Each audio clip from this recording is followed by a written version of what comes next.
My name's Alec Wolf. I have a channel dedicated to understanding human life and finding the truth about us. I'm here with my brother, a Milwaukee local who happens to be a combat veteran. Yeah, yeah.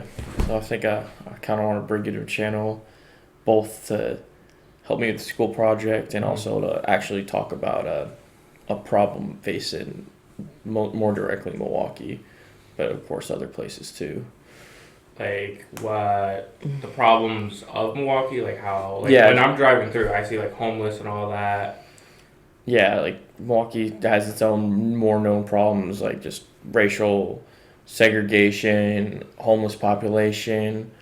Our crime rate is just keeps going up and stuff like that. But I feel like everybody kind of knows that, and hmm that's like true for pretty much any city. You're gonna see some basis form of crime or segregation. Yeah. But I feel like something we don't really talk about is just how much alcohol directly affects all these major things in a city, and especially a city like Milwaukee or Wisconsin as a whole state is known for its drinking and stuff.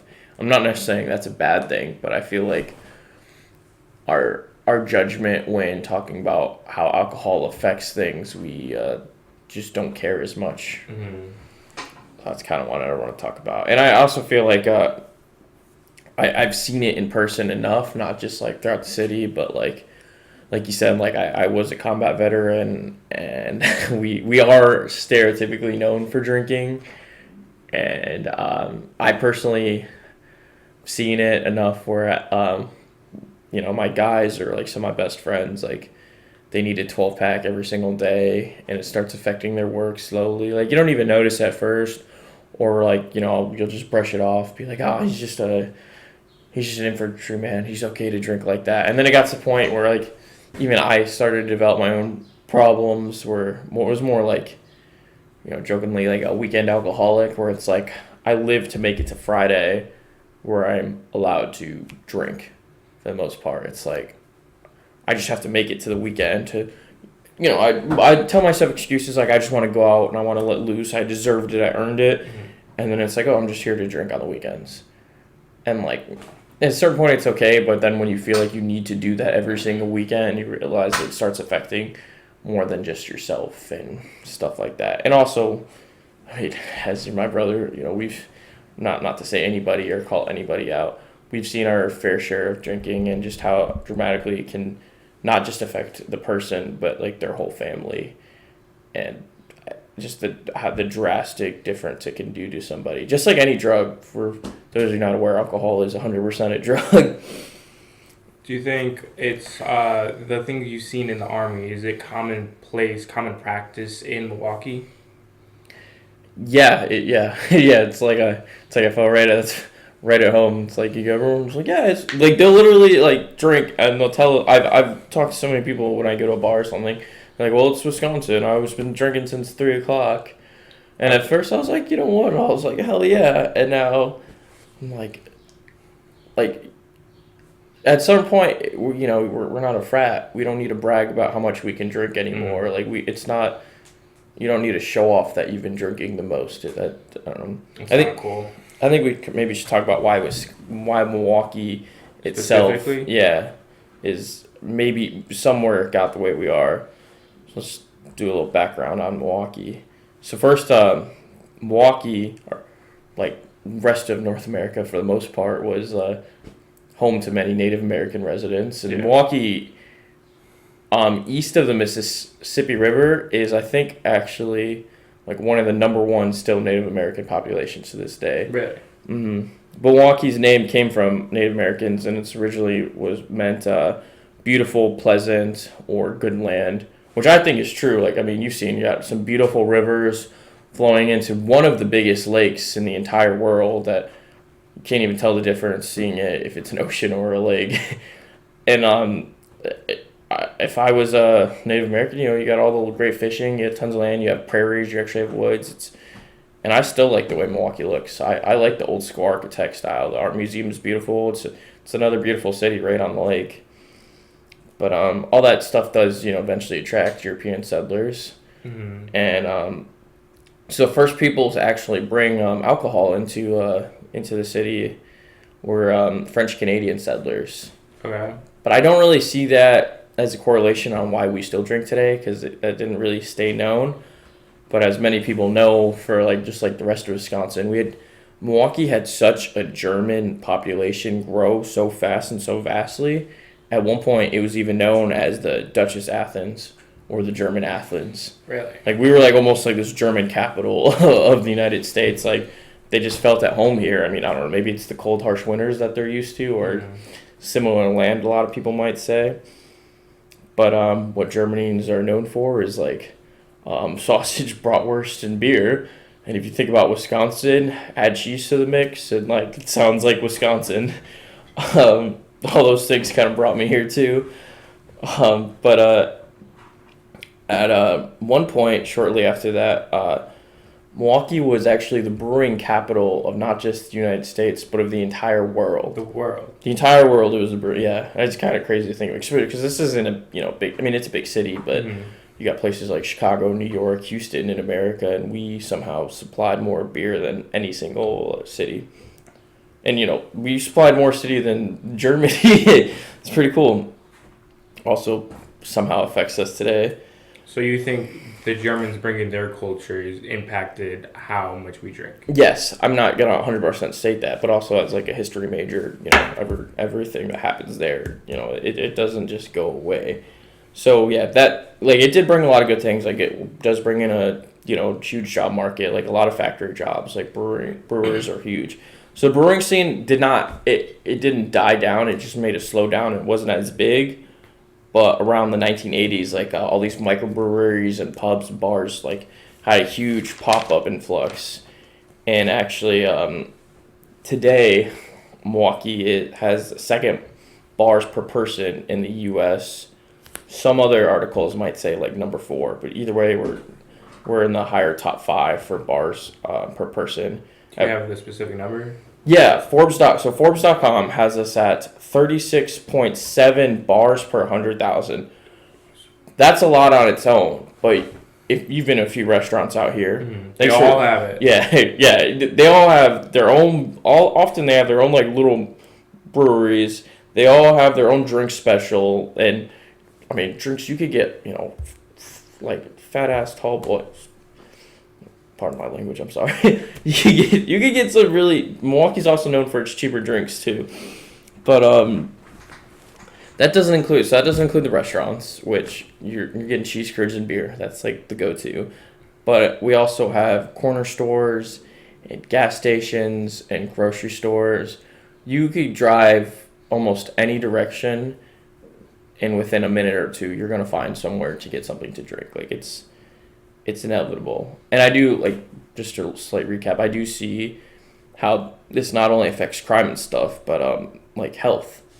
I mean, you've personally seen how it has even mental health, physical health, all of it. Yeah, I always think for everything, including like working out and stuff, like it's not just gonna help your physical health, it's gonna help your mental health, and that's the same thing with drugs. And for health, like I think the more clear one that everyone knows and talks about is like your liver. And just how much it can make your like a fatty liver, because the reason it really hurts your liver is because like in a sense like alcohol is almost like a poison, you know what I mean?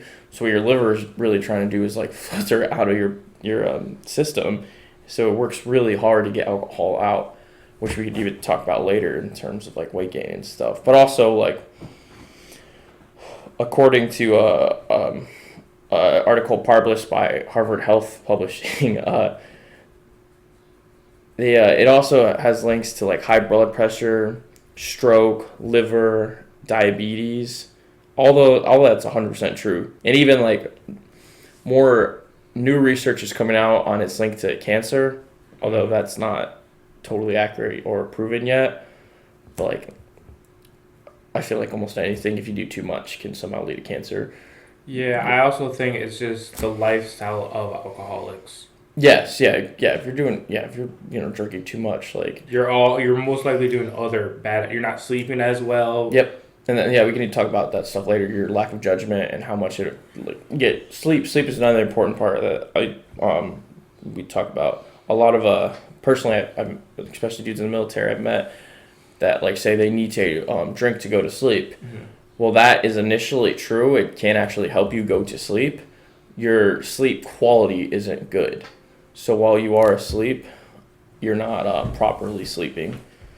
And yeah, so then that's just a sign that you're an actual alcoholic. If you need the substance to function in the day, because sleep is a huge chunk of your daily function. And like I was talking about earlier, alcohol is a drug. You know what actually kills nearly 100,000 people in the U.S. alone every single year? What? Alcohol. Like straight up alcohol. Yep, like not like the liver stuff, but just like like alcohol poisoning. That's more than any single drug. And this doesn't take into account DUIs or drinking while driving. I'm at. No, and that's its own. That's another huge issue when it comes to drinking and stuff. Yeah, like people, I'm not saying alcohol and heroin are the same thing, but nobody thinks twice about having a couple glasses of wine. Nobody thinks twice about having a 6-pack to a 12-pack on a Friday night. But we judge other drugs like so harshly when often, like I don't want to get in the rabbit hole of like something like marijuana, that there's no overdoses for that and stuff. See, stuff like that just doesn't make sense. How come we don't talk about something that has such a dramatic issue on like an individual's health? Not to mention like bring up the weight gain where I was saying, well, clearly beer, even wine too, they're pretty dense in calories. Yeah, and carbs. Yeah, especially when you get in like IPAs and stuff. Speaking of Milwaukee, you're talking about average light beer, Miller Lite, just under 100 calories. The average light beer is 100 calories. And people aren't just drinking one beer. No, maybe somebody like comes home with their dinner or something, but most people are. I don't know anybody that goes to a bar and has one beer. Talking maybe a good if you're having a good 6-pack, which is easily a norm, probably a lot more, is 600 calories. So 6-pack to a 12-pack on a weekend, you're talking 600 to 1,200 calories you're consuming extra on the weekend if you're drinking light beer. And that's not everybody's go-to. It's just personally mine. But going back to the liver, what it actually does worse for, if you really care about losing weight, not just quitting beer, but alcohol in general, because since your liver is working so hard to flush this almost poison out of your system. Is that why you're peeing all the time? Yeah, exactly. You've heard of the term, you broke the seal. Mm-hmm. Yeah, you're peeing so much, not because you're just taking in so much more liquid. I mean, obviously that's part of it, but because your liver's flushing it out fast. But what really affects the weight gain is when you're drinking, your body's slowing down your digestive tract because it's so focused on getting rid of this that like all that food you're consuming and eating, like it doesn't matter. It needs to take the alcohol, filter it out. Do you know if there's a way to help that? Like if you're like you drinking water while you're drinking? Well, drinking water while you're drinking is always safe. I don't know. I feel like it probably. I don't personally know that. I feel like it would, just because it's not going to be as strong in a way, and also you're giving your time a little bit time to process like in between drinks. The same thing why we like to eat and stuff too, which is another thing talking about like losing weight. Mm-hmm. But yeah, you should drink water especially if you're like binge drinking. You should, just because not only that you're dehydrating yourself without it, hence like that's why you get hangover sometimes. I don't know how much it would affect like with weight loss, but that is a good point if anybody wants to talk about that in the comments, I guess.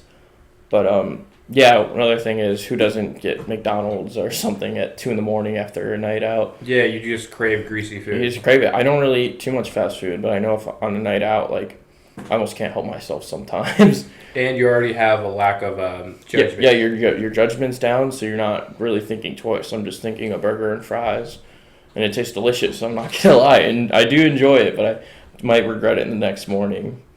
But also the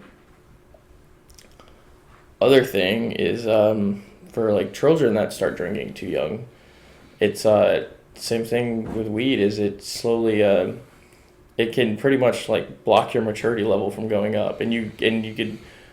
Who wants to? Nothing wrong with like having the maturity of an 18-year-old at 18, but who wants to be 35 and act like they're 18? Like it's sad, and also like in terms of health too. When you drink a lot and stuff, or even drinking a little, and your children see it, they're more likely to drink. So be very cautious on anything you're consuming that alters your mind when you're just don't have the full maturity level, which we never really will have as we're supposed to continue to grow. Yeah, I can definitely see that being a problem in like colleges or even army. Yep, of course, yeah, of course.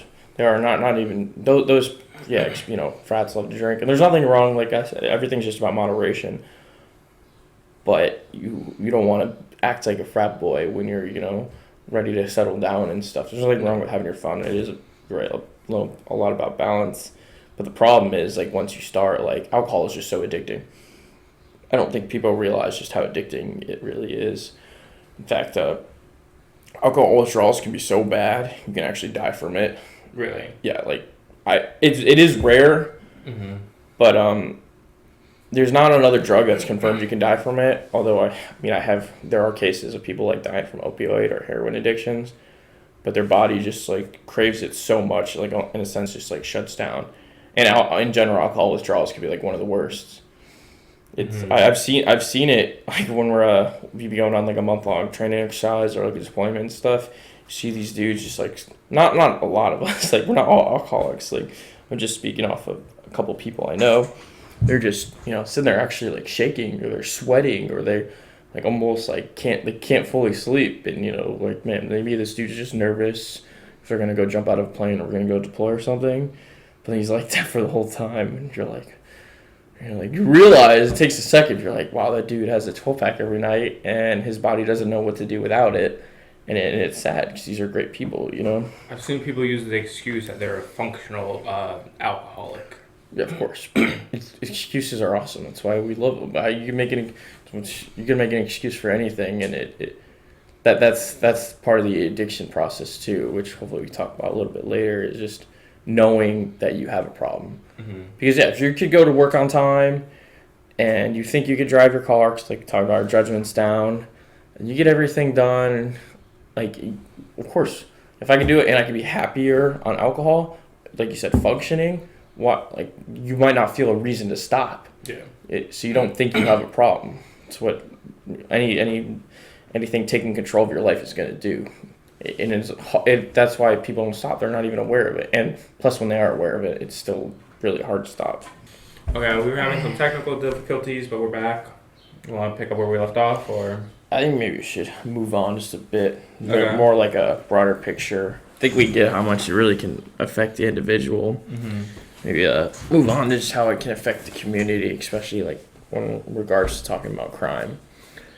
Okay. As like you've seen, drove around Milwaukee, just how some parts are a little worse than others. Yeah, definitely. Often when you look at the parts that are worse, you're going to notice a lot of liquor stores, which, I mean, that doesn't prove that the alcohol has a direct effect, but it is an accurate statement to say the more liquor outlet stores there are, that neighborhood is more likely to experience crime.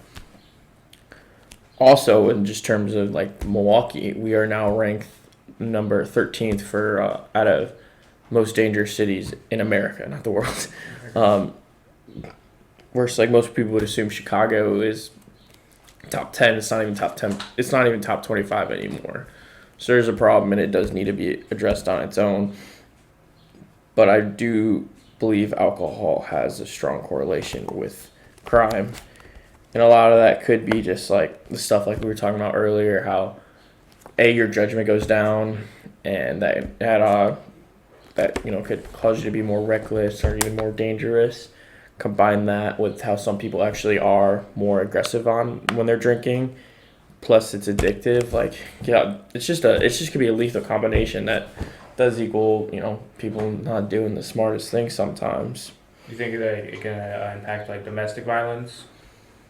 Yeah, actually, studies show that 40 to 60% of domestic abuse is alcohol related. So even if you took that number and rounded it to 50% or split it in the middle, even 40% is still a drastic difference. Way too much. Yeah, it is, yeah. Anything when it's above, 10%, if 10% abuse is related, but when you're talking about nearly half of it, and not only that, but I feel like domestic abuse is a cycle too. Yeah. So if you drink and you beat your kids, Your kid is more likely to beat and abuse drugs. Yep. Yeah. So I think I think if we could somehow focus on maybe one day addressing that one issue, hopefully we can end a cycle on that too.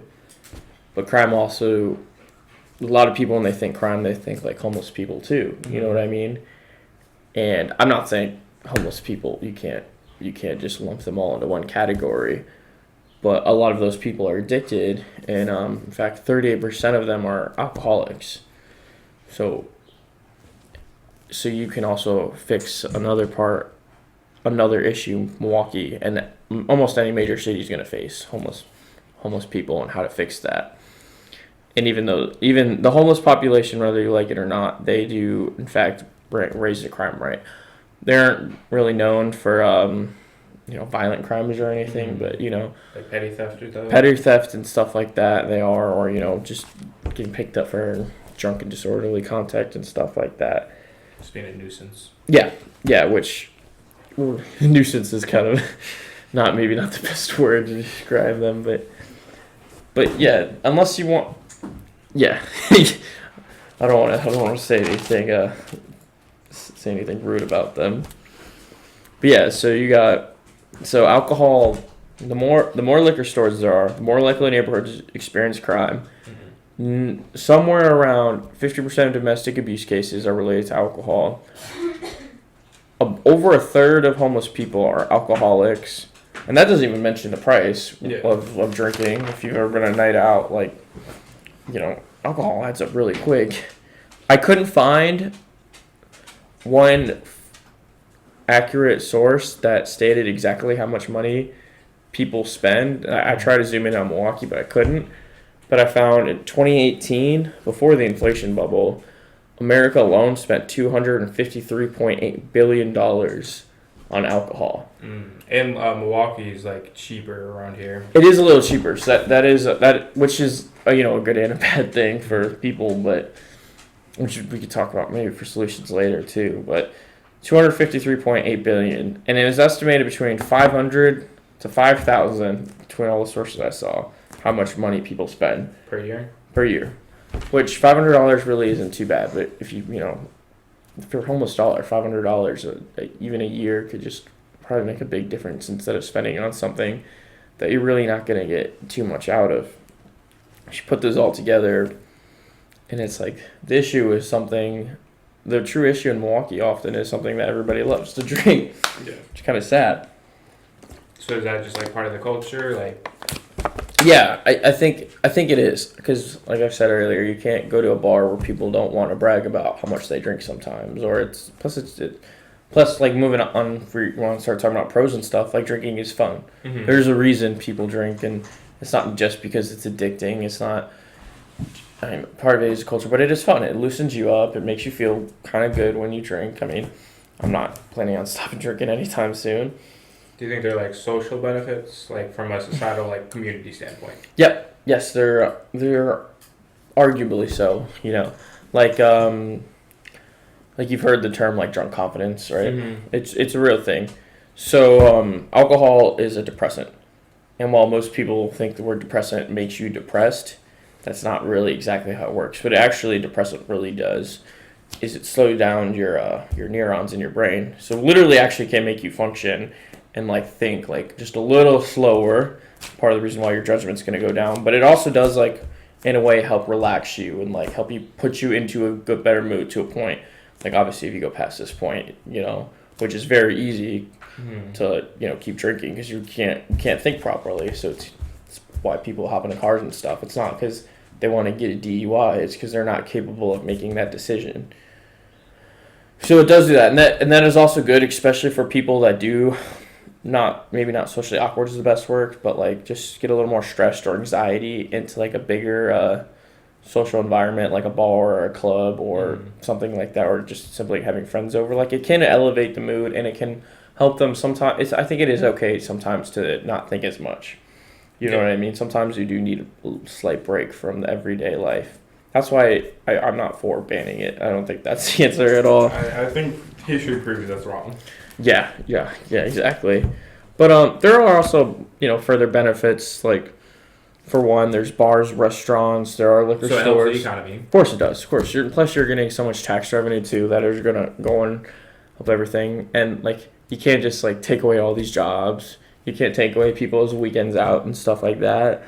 So not only it does go back. It does in a way like go back into Milwaukee too. You know what I mean? Mm-hmm. Same thing like how we've ever talked about like legalizing weed. It's like there are tax benefits from that too for everybody. Even if you don't drink, you don't want to stop the person next to you Mm-hmm. from moderation of everything. Yeah. Yeah. So I think that was a fairly good recap.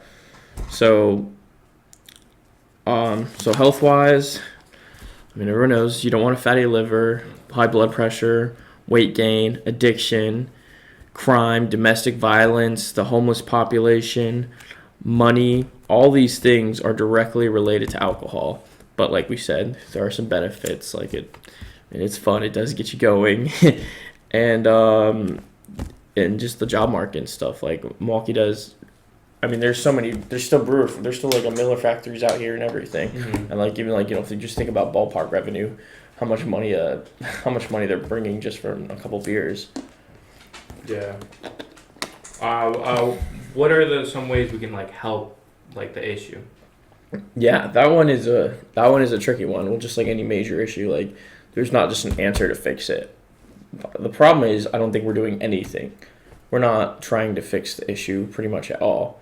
Like I do think for most part, most things do start at somewhat of an educational level. Yeah. Like as you do talk about like alcohol and alcohol abuse a little bit in health class, but I don't know if that's necessarily the goal. You know what I mean?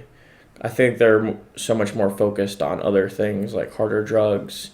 And I'm not saying that we don't need to learn about that. It just doesn't seem when learning the health class, alcoholism didn't seem that much like I shouldn't have to worry about it that much. No, yeah. It's like, oh, just don't do this. But really, we should be really enforcing just how easy it is to go from having a couple drinks on the weekends to drinking too much on the weekends to drinking every single day. And like ruining your life. That isn't talked about in health class, or even maybe some other like a sociology or psychology class. Just bring it up a little bit more, talk about it, or maybe help parents bring it up to their children. Like let it be known, let the risks be further known than like I shouldn't have to do this much research to realize how much damage it can do to you. And also even at a parental level is like be mindful of how much you drink in front of your kids. Same thing with smoking. The same reason you shouldn't really be smoking cigarettes and stuff. But we have had ways to reduce cigarettes, so that there should be ways to reduce alcohol. Yeah. If it's that detrimental just to health, personal health, and how much it's going to affect your like the outside environment, I 100% agree. I think for my idea, I don't want to project that this should happen, but maybe bring in a little bit more false advertisements and stuff like that. Maybe not false advertisements, just like an advertisement on the true risks of drinking. Let people know what they're doing. Like we do have like the DUI ones and stuff, but maybe further on like, somebody in the hospital with a liver disease. Like we've seen the cancer ones for cigarettes, right? Yeah. It's terrifying. Nobody wants to die. Do you think there should be a label on like beer or something? There kind of usually is like an alcoholic label, I feel like, or telling you blah blah that stuff. But it's so small and fine print that nobody really cares. No. And I think you also preferably probably want to get into a sober mind that's actually more conscious on what they're doing. Because if by the time they read a liquor label, at some point they're not going to really care or remember. Do you think, what about like taxing alcohol? I do. I have thought about this, and I think if it gets to a point where nothing is being done, because we both agree that something should be done. Yes. I think maybe that is an idea further down the road, because I don't really like the idea of playing or taking with like people's money, especially like we are aware it affects like the homeless and the poverty community, but is there proof that taxing it's going to stop them from drinking? Mm-hmm. I think more research needs to be done, because if it's not, we're just taking more money from them, and I don't know if that's right. But if nothing's working, I don't see a problem with like trying to explore new ideas and stuff. Same thing with like all issues though. Like I think we're not doing anything. So I think we should really address this issue first. I think first this needs to be formally addressed, and then the ideas need to start coming out. Definitely for alcohol, because it correlates to all avenues of like society. Mm-hmm. Yeah, like I said earlier, it's a triple, quadruple-sided sword.